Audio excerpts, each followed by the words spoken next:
Oh my, this series does not stop disappointing us. It is 2-2 as the Edmonton Oilers take it 5-4 in overtime over the Florida Panthers.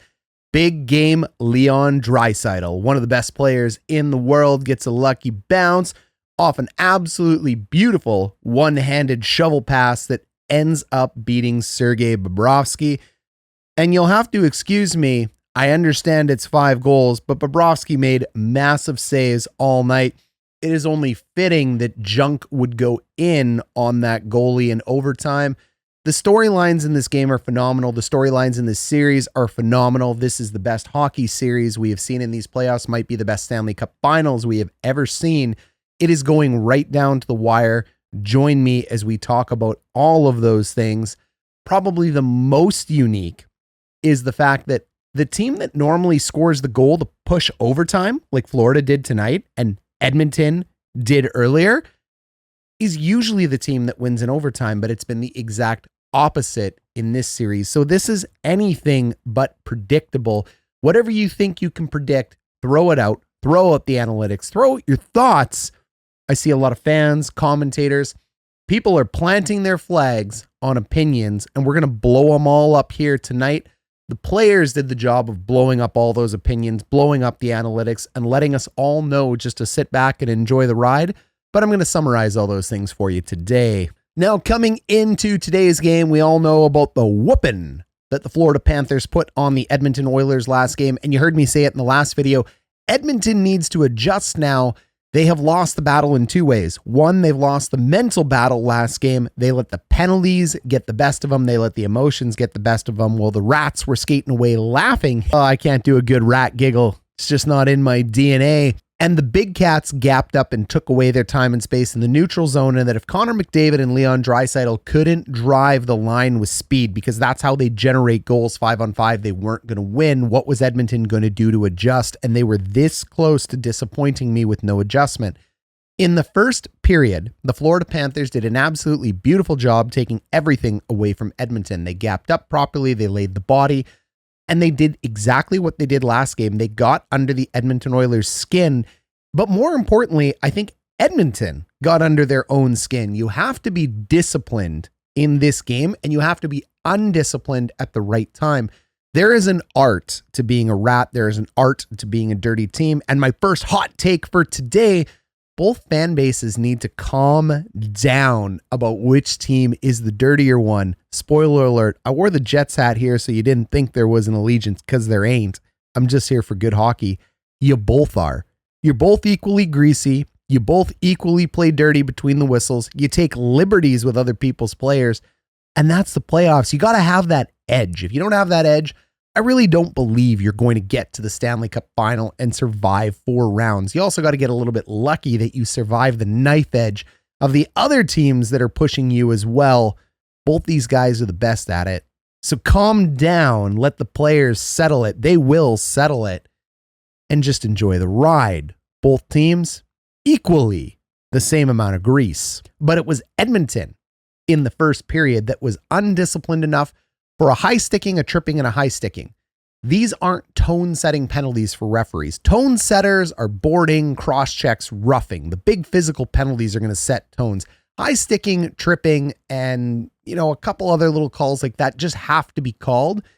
And you've got to be disciplined enough not to take those penalties, because it's very hard to find even up calls for those. They just are what they are. Now, I know you're going to go down below in the comments and disagree, and that's great. While you're down there, quick little shout out to hit the like button, to subscribe. Lots of great things coming at you today. But Florida takes full advantage of it, and it seems like Edmonton is about to lose their cool one more time.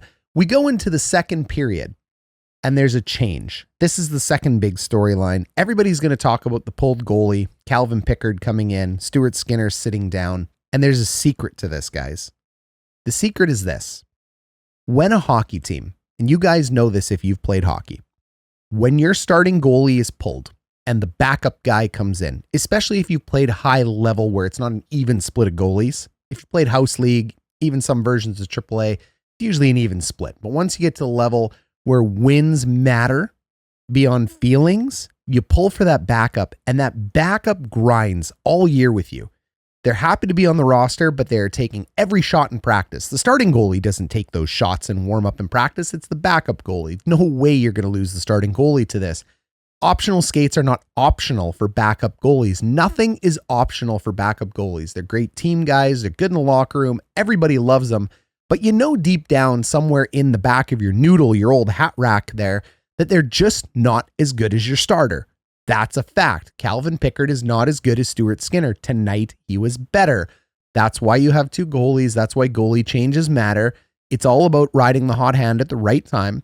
But when he comes in, a player's mentality switches. The whole team mentality switches. I've seen this way too many times for it to not be true. You can call it a hot take, but I think I got a decent understanding of it. And I think it was that switch that calmed the Edmonton Oilers down, and they got back to Oilers hockey. You are not going to out-rat the Rats. Don't play Florida's game. Florida wants you to play their game. They're masters at doing that. They're a 10 out of 10 team. It's why they're defending champions. The Oilers went back to Oilers hockey, and they stopped doing those little things. They skated away between the whistles. They let it be. And they started focusing on scoring, and they started focusing on team defense to the point where you have to take extra strides, put extra effort, extra shot blocking, extra everything into this game to defend your backup goalie, because you don't want to be the one to leave one of your best buddies in that room out to dry. If you as an Oilers fan love the story of Calvin Pickard, I assure you those players love it 100 times more. And Stuart Skinner is as calm and cool as they get. He understands what the job is. He's a $2.6 million goalie. He's still developing. He takes everything in stride. He's got a great head on his shoulders, so he'll be okay. He understands he's in a bit of a tandem. He may be the starter. It's not a full tandem, but he understands. You can't let in three. A switch had to happen. So that switch to me changed the mentality for the Oilers, and they took full advantage. In the second period, they come out with 3 unanswered goals. It's Nugent Hopkins, it's Nurse, and it's Podkolzin. And it's the little things that add up here. The Edmonton Oilers did not take a rest and recovery day. The Florida Panthers did. The Oilers took all their optional skates. The Florida Panthers did not. There is no right or wrong way to do this. I'm not picking on either team. Rest and recovery matters a lot in the playoffs, especially when all your players are banged up. But it was Draisaitl and McDavid that said, we're not doing this. Everybody is expected to be on the ice. And there was a great clip in the intermission, at least in the Canadian broadcast, of Leon Draisaitl working on backhand sauce passes over a stick. I do not have that clip. And it was Podkolzin who came over to him and worked with him. Little plays like this matter because the more things you can do as a team together in practice, the more ways you can connect. They end up connecting on that game-tying goal, Nurse, Draisaitl, and Podkolzin. Little things go a long way. Rest and recovery can go a long way as well, too, because Florida came out with a lot more jump in their step. Matthew Tkachuk, notably clearly very injured. Big 2 opening goals to start the game, but they couldn't put it away. They had ample opportunities to put a dagger in this one at home, and they could not do it simply because of that switch that flicked from the Edmonton Oilers due to the goalie change. They remembered who they were. They played a little bit different, and this is a game of inches, and when you get those inches back, centimeters if you're Canadian, it makes all the difference in the world. Now, there are so many players we want to talk about in this game, but I think Leon Draisaitl is just the massive one that stands out. He led the Oilers to victory tonight. The Oilers did a lot. I mean, the depth was there. The Hopkins, the Nurse, the Walman, I mean, they're putting the goals in. But Leon Draisaitl, that leadership that he showed today, the poise he showed today was 10 out of 10, with one exception, the bad elbowing play he took. Now, what was that? This is such a good example of what Edmonton has to avoid if they want to win and what Florida needs to keep doing if they want to win. I don't care if you don't like it. It's the way the game works. This is the way the players play. Deal with it, man. That hit on Verhaeghe to Bouchard, little bit greasy. Gets away with it. No call. How could there be no call? Because there's no call. Because it's the playoffs. It's the way it goes. Should there have been one? Maybe. Whatever. Doesn't matter. It's not the point. That hurt. Okay, that hurt. If I could write the rules of the world, anytime you touch a number on the back, I don't care if the player turned. Arm goes up, you go in the box. But that's not the way it works in the NHL. It's just not how it goes. You turn, you get hit on the back. They usually let that go. Because a check from behind is a 5-minute major in the NHL. They may call a boarding, but usually not. Was there a little bit of a jump on it? Yeah, sure, maybe. I don't know. Doesn't matter. It shook up Bouchard, and it's Florida Panthers hockey, and it's part of the playoffs. Draisaitl's elbow was a receipt for that. You get so frustrated as a player. Now, I can tell you this as a neutral observer, guys. I understand why fans get mad, but however mad you are, Chris Knobloch and Paul Maurice are 10 times more mad. When it comes to refereeing, coaches hold that stoic face, but I'm telling you, we are boiling at every single call and miscall that isn't in that game. I know. But you learn to hide it. You learn to deal with it because the referees don't score goals or put goals on the board. You still have control of it. And Edmonton, great proof of that tonight, winning 5-4. Now on to the first goal, the Matthew Tkachuk goal. You heard me talk a lot about faceoffs. And I understand in a 5-on-3, you're going to go to Nugent Hopkins. He's a very responsible player, but he is injured and you do not put him out there. This is terrible coaching, in my opinion. I'm going to pick on Knobloch here.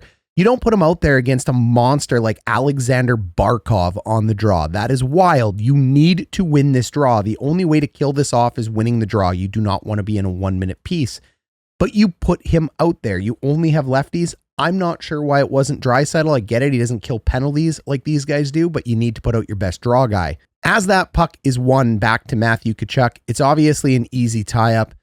And all you're doing here as Tkachuk is concealing the puck. That's all you're looking to do. You're looking to sneak a shot through. He does. And he's just so good. He's so effective, even though he can't skate right now due to his injury. He goes ahead and uses this screen that's in front of him. He delivers a puck short side, and it goes in the back of the net with just a wicked wrister above the pad. Face-offs matter. They matter a lot. Your feelings don't matter. Who you think should be out there in the penalty kill doesn't matter. You need to win that draw on a 5-on-3. I thought that was incorrect and a great exploitation done by Florida to get the first one on the board. Florida is the absolute master of the 1-3-1. But remember, like I said, we always go from an overload to a 1-3-1. Again, if you haven't been on this channel, an overload is 3 players down low. And all you're doing is you're using this overload. All teams are going to do it now to move all of these Edmonton Oilers out of position. When you use the overload of 3 forwards down low and you put 5 guys on the strong side, that's the side where there's the puck, it's going to start creating lanes, and then you're going to shift into a 1-3-1. So you're looking for passing lanes. You can go to the middle to the bumper, you can go to the top to the point, or you can go down low. You're not necessarily trying to score on an overload. You're just trying to get the puck in the hands of your playmakers like Barkov there. As soon as they move it to Barkov, they set up now into the 1-3-1, and you can see what it has done. It goes ahead and it moves Edmonton up here to the top, and then it moves their penalty killers into a cluster down here at the bottom, and it's going to open up passing lanes for half of a second. So as that puck moves over here to the wall to Barkov, Barkov is looking to either get it to the bumper in the middle or down low to Matthew Tkachuk, or, I mean, heaven forbid if he could make it happen, a wide pass over here backdoor to Ekblad. Either way, by suckering this one player up to the top, you have opened a lane somewhere, and now you're playing 4-on-3 down low, which is critical. So we move that puck over to here, and now we have that 4-on-3. The 4-on-3 is counted, if you haven't seen it before, 1, 2, 3, 4, and then you got 3 Oilers here. McDavid is now out of this play. Their fastest player, at least for half a second, is out, and that is more than enough to put it in the back of the net. He opts to go down low. And what that down low does is McDavid is going to push over here to Barkov. That down low pass, now you're playing 4-on-3 down low because you have 2 seams. You have Rhino standing up here in the middle, and you have a seam over here to Jones. You also have a backdoor over here if required. The seam is there for all 3 passes. They are all options right now because McDavid is trapped at the top and he's bit over to Barkov. It goes over to Reinhart. They collapse around the net. The Edmonton Oilers do. They're collapsing around Skinner. And even though there's a puck fumble there, that's how much time and space was created from that transition from an overload into a 1-3-1. It's a quick little shot on Skinner. He can't handle it. You need to suck in that rebound.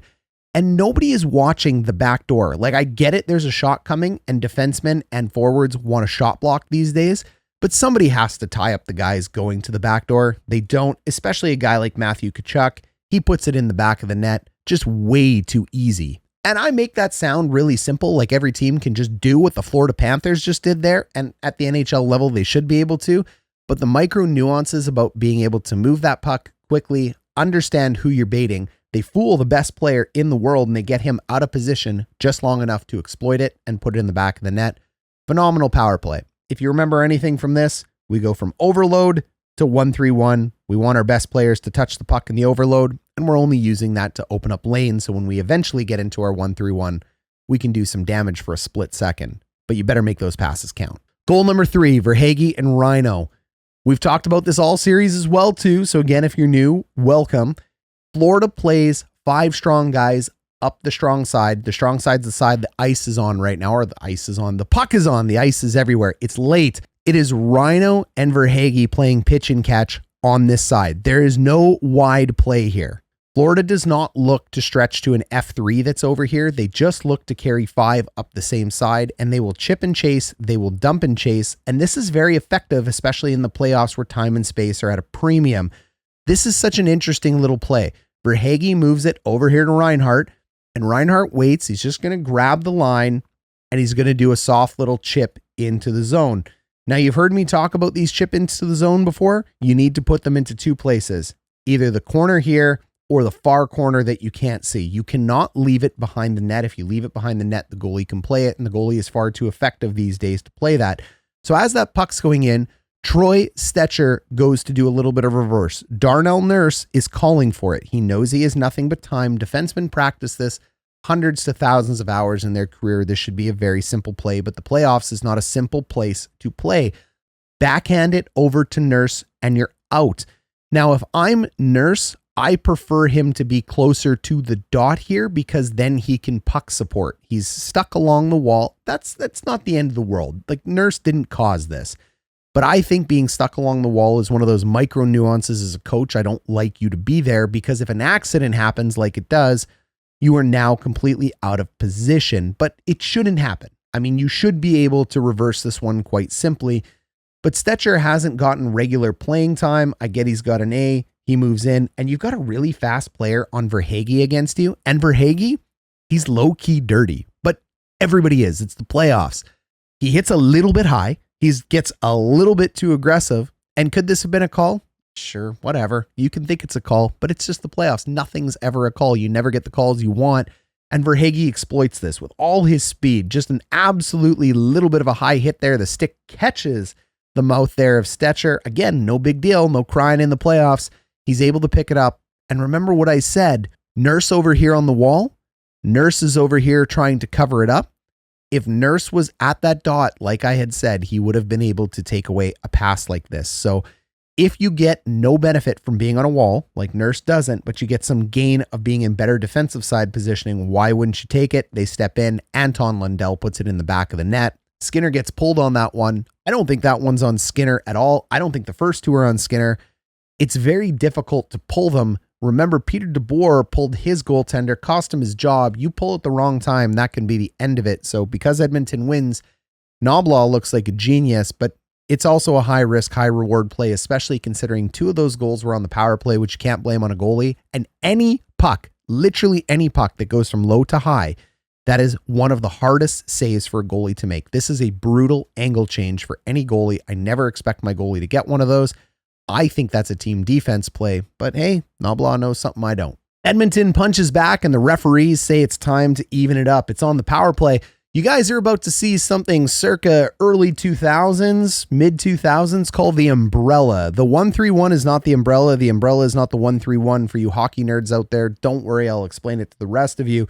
Puck's on the far side of the wall here. McDavid's going to move it over here to the top. And then we're going to get into an umbrella formation. That is 1 player at the top, 2 players in the shooting position like you see here. And then down low, there's no one in the bumper spot. You just have 2 guys beside the net. It looks like an umbrella. The 1-3-1 has that player in the bumper spot, and you will notice that no one is in the bumper spot. So Bouchard moves it over here to McDavid. The criticalness to the Edmonton Oilers power play is to play on the right-hand side with McDavid, Draisaitl, and Bouchard. I am drawing arrows there because you want these 3 switching. Corey Perry, all you want him to do is act as a bumper. And I know it's going to piss off some Edmonton fans because Nugent Hopkins is well loved in Edmonton. And when he's hot, he's hot. But right now, when you're down, you keep it away from that left side. That left side is not going to do nearly as much damage as what it's going to do on the right. Players are still going to have to cover the left-hand side where Nugent Hopkins and Corey Perry is. I would use them as more of a distraction. Here's your throwback to the umbrella. The defensive structures of today's PK are not nearly as effective as covering an umbrella as it is a 1-3-1. And you can see that because look where Bennett is. Bennett is in the position that would cover a bumper player, but there's no bumper player there because it's an umbrella. Ella. Move it over here to Nugent Hopkins. And you just heard me say you don't want to be over there. You don't want to control the puck from that side. Everybody is always an outlet in a power play. You want to control the puck on the side with McDavid and Draisaitl because they are just better. They don't know what they're doing. They get caught by an old school play. It's on Nugent Hopkins' stick. It's off his stick. It's an absolutely sick goal. Hockey is so fun. It is so tactical. It's so interesting when we can break it down slowly like that. But it is just that simple. Throw a formation that people haven't seen before. I don't even know if Knobloch called this one. The players might have just done it themselves. Every player learns multiple systems on the power play, find ways to exploit it. Sometimes you just take ice that you're given, and other times players, especially elite ones, like what both these teams have, they don't even realize they're doing it. They just do it. It's all instinct. They've been trained to do it. They're the best in the world at doing it. They find that seam. It's 3-1. And you can almost hear the Imperial March playing in the back of your head as we know the Oilers are coming back from this one. All right, here you go. Game within the game, guys. This is what makes it so brilliant. The puck is not on the right-hand side near the McDonald's sign. Darnell Nurse has it on the far left, and this is Nurse's goal. He ends up throwing a puck somewhere towards the net, probably not following my arrow, but he sees a man breaking in. But it's the right-hand side that you need to look at. There is an inconsequential puck battle happening away. And you can actually see the referee watching this right now. He's got eyes on both. He can see it. There's a back judge. They don't really care about it. If it doesn't affect the immediate play, they're not going to worry. We make that pass. But hockey is so fast. It transitions to the right side, and all of a sudden, it matters. And what's happening here? He's holding the stick. It's brilliant. You get your stick tied up in there as you're trying to make a play, and you just squeeze a chicken wing together. This very much looks like a standard tie-up.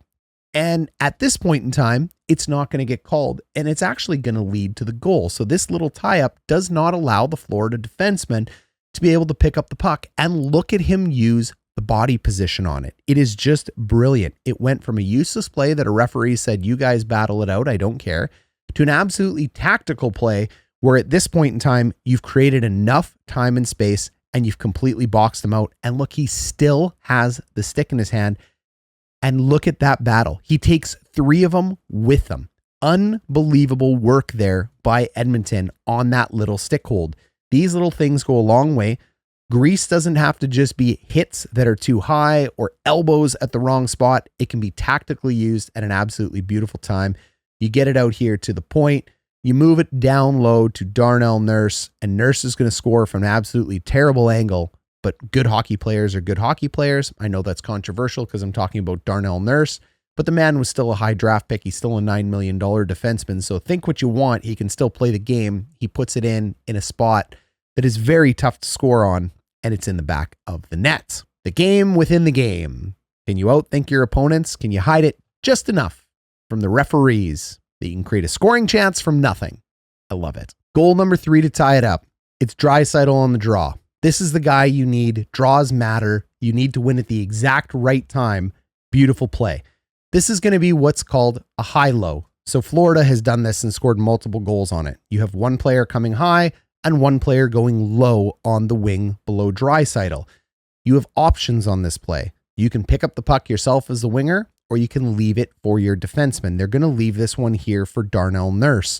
But what is going to happen is Mikkola is going to have to stick with his man. So his man's going to go low. He's going to drive to the net. That takes Mikkola out of the left side. The other piece that's going to happen is as you walk around the point, well, Brad Marchand is going to have to stay with you. That's the winger's job. As Marchand stays with him, he's going to have to switch and find Darnell Nurse because Nurse is going to pick up the puck. But that is going to force this defenseman here to have to back up in front of the net. And that means now we have 2 defensemen in front of the net and we have an undersized winger having to play defense against an absolute horse. The draw is 1. You can see Mikula is now tied up, and we can see that high-low being executed perfectly. Let's go ahead and drive the net. Here's our high-low, and now the defensemen are in all types of confusion, and Brad Marchand over here is going to have to switch and get off of his winger, and that is going to end up causing this goal because he now has to switch to Darnell Nurse. So here we go. There's the switch. There's a little bit of an attempted pick play. That's fine. And it's going to be Corey Perry and Podkolzin who are going to get to the backside of the net. Now, as Nurse is carrying it around the back of the net, the fun part of hockey when you want to watch it is watch the guys that don't have the puck. That's what matters. Lundell is up here to make sure that no pucks end up going through the middle. Lusteranian, well, I'm sorry, buddy. You can't be turning away. This is not the correct position if you're going to be playing defense.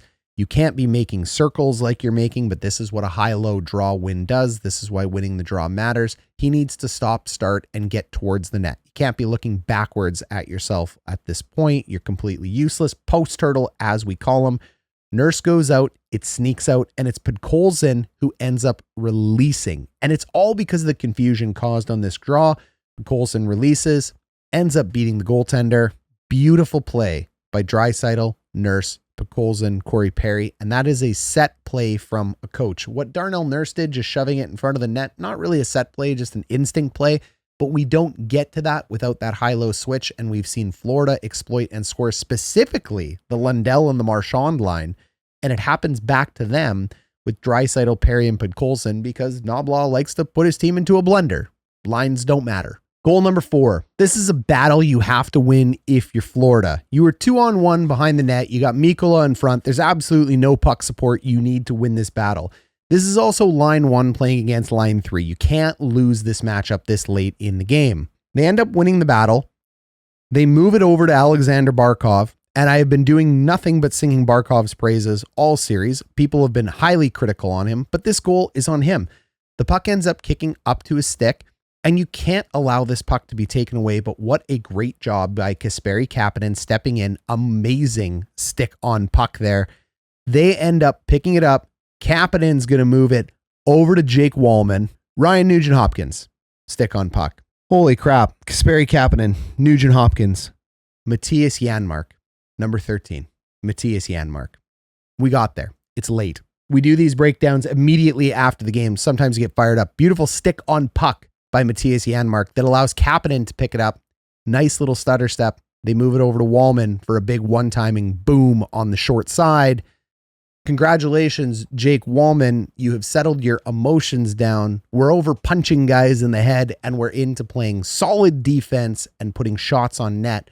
And you are now looking like the elite trade deadline acquisition that we said both you and Brad Marchand were, because last game wasn't his best. So really well done tonight by Walman. Amazing shot, hard work, and you exploit one of the best defensive players in the NHL to do it. Barkov, you got to be a little bit better on that one. Line 1 against line 3, line 4 of Edmonton. Not really an excuse. And this to me shows the absolute best angle of it. This is what's called a 2-3. I love 2-3s because when you have 3 at the top, it's a very defensive but also a very offensive way to play. It forces you and it traps all 5 of the Florida Panthers down low. And because Florida doesn't break out on the weak side, you've heard me say it, there is no F3 over here slashing across.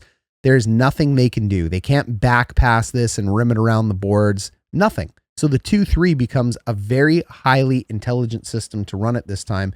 So as you move that puck up the wall, you can see that third player gets to wait, look, survey his surroundings like a safety does in football, step up and close the gap at the right time.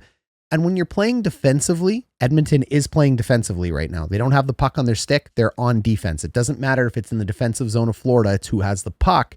It allows you to get stick on puck and make those takeaways. 21 seconds left.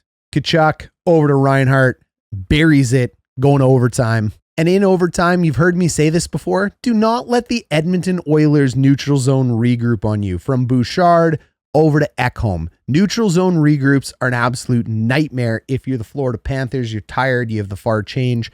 It's over to Ekholm, and it's just a quick line stretch. It's just not good hockey from Florida. It's not good decision making. You have the far change. Everybody's coming off the bench now. you have a few guys waiting, but you can't give time and space to the Oilers. And now there are 3 Oilers on this scene at the blue line, and you can extend the puck so much faster. They are also on the far side away from the bench. So really nice play here. And all Ekholm has to do is a quick little one pass up, and you've caught 2 of them behind you. You just bump it out to the middle, and you have numbers. And this is what you don't want. You don't want this gap. I mean, this is what happens in overtime. You get tired, you get lazy, you make bad decisions. This is absolutely terrible gap. There's nothing they can do. He's stumbling all over it. They're back checking. Everybody is exhausted. And you get a favorable bounce. One-handed shovel, absolute mule of a man, sneaks through. It's Leon overtime Draisaitl. He ends it. It's done. And one of the greatest comebacks occurs. I had a friend ask me today, do you think this is the most important game in the series? I love that question. And the person who asked it, absolute brilliant hockey player. But here's my answer to all of this. Yes, until the next game. Throw the analytics out the door. I don't care what's going to happen. I don't care how many teams likely win if you win game 3 or game 5. It's fun for us to talk about. But these guys, the most important game in the series is the next one. So this one's over. It's done. It's 2-2.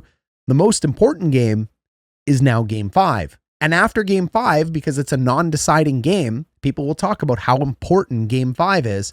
Well, I hate to say it, game 6 is more important because game 6 either closes the series or extends the series. And then if game 6 doesn't decide it, game 7 is the most important. And there's no more after that. So save the analytics, save all the what's the most important game talk, save the hate the refs talk, save the anything, because whatever we pick, these teams will make us look stupid and foolish for picking it and assuming it. And that's the best part about these playoffs. We'll see you guys in the next round. We'll see you guys in the next game. Told you it was late. That'll catch some of yours. Leave that comment down below. And by the way, how do you go a game without saying big cats? Meow. You don't. You add it in at the end.